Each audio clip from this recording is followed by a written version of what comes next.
आज बनवूया कच्च्या कैरीपासून मस्तपैकी गोड आंबट चवीची चटपटीत अशी ही जेली कँडी। बनवायला खूप सोपी आहे आणि वैशिष्ट्य हे की फक्त एका कैरीचा वापर करून भरपूर अशी ही जेली कँडी घरीच बनते। तर संपूर्ण व्हिडिओ बघा आणि तुम्ही देखील घरी बनवा अशी परफेक्ट मस्त जेली कँडी।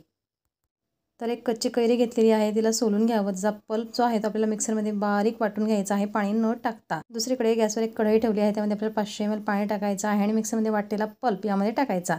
यासोबतच 200 ग्राम मी साखर घातलेली आहे। 100 ग्राम आपल्याला कॉर्नफ्लोअर पावडर घालायची आहे, त्यामध्ये 100 ml पाणी टाकून जे स्लरी करायची। तोपर्यंत कढईमधलं पाणी हे कोमट झालेलं असतं। आता त्यामध्ये स्लरी टाकून कंटिन्यू हे चालवत राहायचं।